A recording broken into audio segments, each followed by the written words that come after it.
베스트픽 기업 분석입니다. 여러분, 전기차 시대가 온 건 이제 다들 아는 사실이죠? 그런데요, 대부분은 배터리 만드는 회사에만 눈길을 주시잖아요? 과연 그게 전부일까요? 진짜 돈이 되는 기회는요, 어쩌면 우리가 생각지도 못한 곳에 숨어 있을 수 있습니다. 전기차 시장이 커지면 커질수록 그 가치가 말 그대로 폭발하는 산업, 바로 이것에 대한 이야기입니다. 그 주인공이 뭐냐고요? 바로 도시광산입니다. 도시광산이라 이름이 좀 생소하죠? 말 그대로 버려진 제품들 속에서 마치 광물 캐내듯이 귀한 금속 자원을 다시 뽑아내는 거예요. 생각해보세요. 전기차 배터리에 꼭 필요한 니켈, 코발트, 이거 땅 파서 나오는데 한계가 있거든요. 그래서 다 쓴 폐배터리에서 이 귀한 것들을 다시 꺼내 쓰는 산업이 미래의 새로운 광산이라고 불리는 거죠. 그리고 오늘 우리가 파헤쳐볼 기업이 바로 이 멋진 일을 하고 있습니다. 자, 그렇다면 이 회사는 도대체 어떻게 폐배터리를 돈으로 바꾸는 걸까요? 그 비즈니스 모델의 핵심 속으로 한번 들어가 보시죠. 이거 보세요.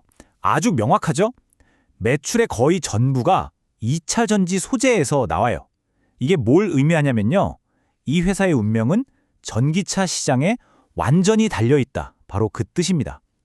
전기차가 한 대 더 팔릴수록 이 회사가 재활용할 폐태떨이도 늘어나고 거기서 뽑아낼 수 있는 비싼 금속도 당연히 많아지는 아주 심플하고 강력한 성장 공식인 거죠.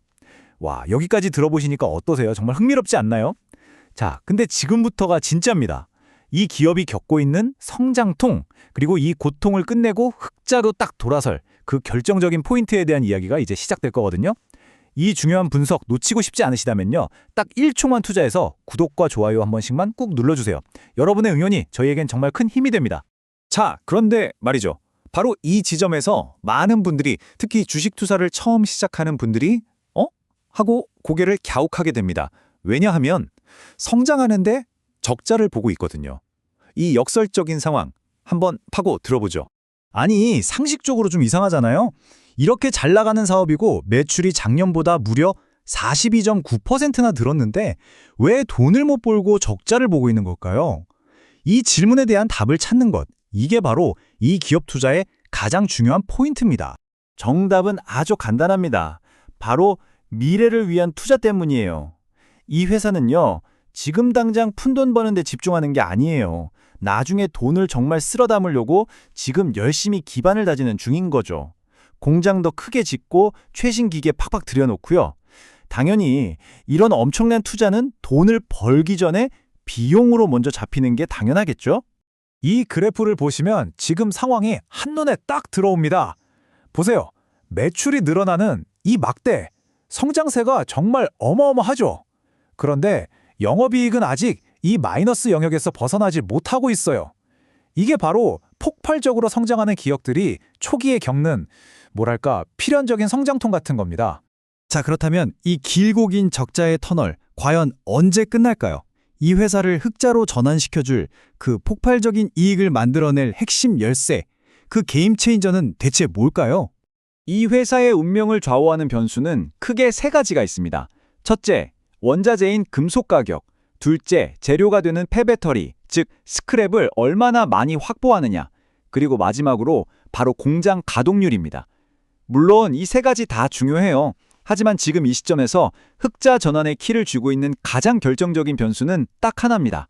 바로 이 숫자 80%입니다. 이게 뭘까요?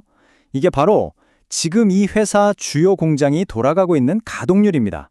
그리고 전문가들은 이 80%라는 숫자가 적자에서 흑자로 넘어가기 직전에 그 분기점, 소위 말하는 임계점에 거의 다 왔다는 아주 강력한 신호라고 보고 있어요. 왜 공장 가동률이 그렇게 중요하냐고요? 여기 그 이유가 있습니다. 이 회사처럼 거대한 장치사업은요, 공장을 돌리든 안 돌리든 매달 꼬박꼬박 나가는 돈, 즉 고정비가 엄청나게 많아요. 인건비, 설비 감가상각비 같은 것들이요. 그래서 가동률이 낮을 때는 버는 것보다 나가는 돈이 더 많으니까 적자가 나는 겁니다. 그런데 이 가동률이 특정 지점, 바로 그 임계점을 딱 넘어가는 순간부터 마법이 시작됩니다. 그 다음부터 버는 돈은 고정비를 다 덮고도 남아서 거의 대부분이 순수한 이익으로 쌓이는 거예요. 이익이 정말 폭발적으로 늘어나는 구간에 진입하게 되는 거죠.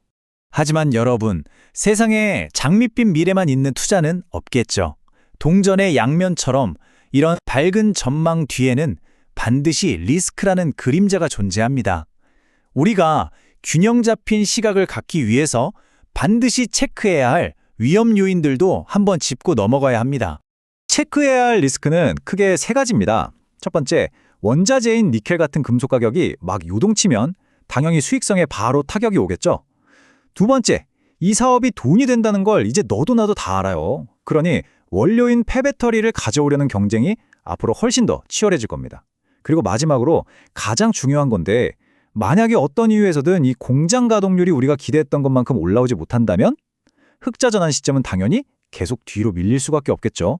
자, 지금까지 이 기업의 비즈니스 모델부터 지금 겪고 있는 성장통, 그리고 흑자 전환의 핵심 키와 우리가 주의해야 할 리스크까지 정말 깊이 있게 다 살펴봤습니다.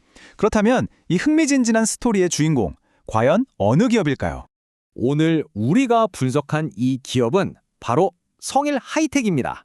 성일 하이텍을 분석하면서 우리가 꼭 기억해야 할 핵심 메시지는 이 한 문장으로 요약할 수 있습니다. 지금은 숫자가 아니라 흐름을 봐야 하는 구간이다. 무슨 말이냐면요. 당장 눈앞에 보이는 이 적자라는 숫자에만 매몰되지 말라는 겁니다. 그 숫자 너머에 있는 거대한 산업의 성장, 그리고 적자에서 흑자로 전환되는 이 거대한 흐름의 변곡점을 읽어내는 것. 바로 그게 핵심이라는 거죠. 오늘 분석은 여러분의 투자를 돕기 위한 참고 자료로만 활용해 주시고요. 모든 투자의 최종적인 판단과 책임은 투자자 본인에게 있다는 점 꼭 기억해 주시기 바랍니다. 시청해 주셔서 감사합니다.